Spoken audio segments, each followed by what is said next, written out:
Storytelling, l'émission qui vous raconte des histoires.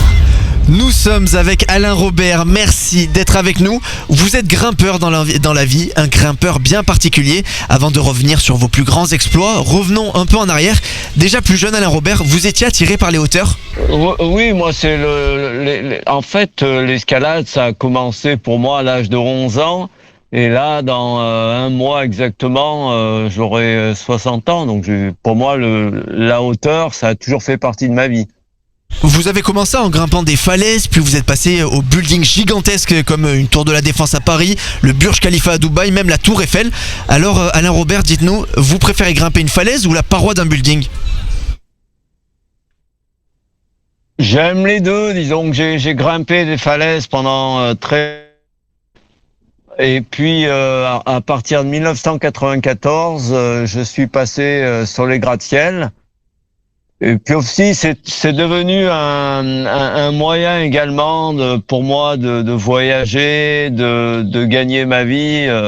Donc finalement, ça tombait très bien. Avant de commencer l'escalade des gratte-ciel, je faisais des escalades en solitaire très très difficiles, les plus dures au monde. Et en fait, si j'avais continué de cette façon-là, il est probable que je serais mort depuis longtemps.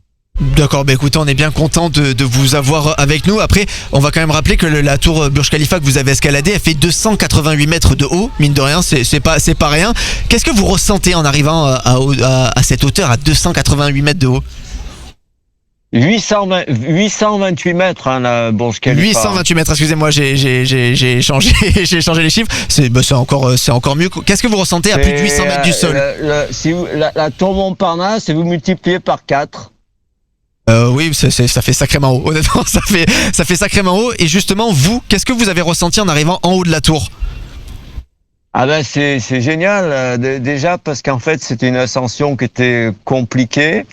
Et puis Dubaï finalement, quand on est en ville, on s'en rend pas compte, mais c'est vraiment au milieu du désert. Et quand vous êtes en haut, enfin même bien avant le sommet, vous vous apercevez qu'en fait la ville de Dubaï elle-même, elle est petite et qu'il y a du sable partout. Votre grande spécialité, Alain Robert, c'est de monter en solo intégral, donc sans rien, c'est-à-dire même pas de cordes qui vous retiennent en cas de chute. Pourquoi est-ce que vous aimez autant vous mettre en danger ? J'en sais rien en fait. Quand j'étais gamin, j'avais peur du vide, j'avais peur de tout, et en fait, je voulais devenir courageux. Et puis un jour, j'ai vu un film inspiré d'un roman d'Henri Troyat, La neige en deuil. C'est l'histoire d'un avion qui s'écrase près du sommet du Mont Blanc. Deux frères guides de haute montagne qui décident de grimper une phase très raide pour chercher des survivants. Et en fait, j'ai trouvé ça très beau.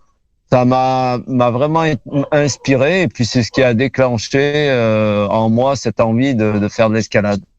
Franchement, c'est très beau comme histoire. Après, chez vous, si vous nous écoutez, vous nous regardez sur MRG TV, il y a d'autres moyens de se rendre plus courageux. Parce que voilà, on va le répéter, vous êtes extrêmement entraîné pour faire tout ça. Alain Robert, vous l'avez dit, vous allez avoir 60 ans dans un mois. Bon, joyeux anniversaire en avance déjà.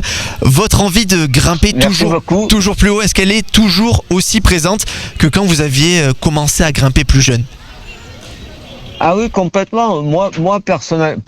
Peut-être pas autant, mais bon, là, j'ai des objectifs. Je vis à Bali, en Indonésie, mais à partir de la fin août, je serai à nouveau en Europe, et puis je compte grimper à Paris, je compte grimper en Espagne, je compte grimper dans les gorges du Verdon, je devrais aller grimper en Suisse également, donc et puis après, cet automne, peut-être faire quelque chose aux États-Unis. Bon, écoutez, on va continuer de suivre vos exploits, nous, chez MRG. Merci beaucoup d'avoir été avec nous, Alain Robert. Je vous souhaite une très bonne fin de journée chez vous à Bali. Storytelling, l'émission qui vous raconte des histoires.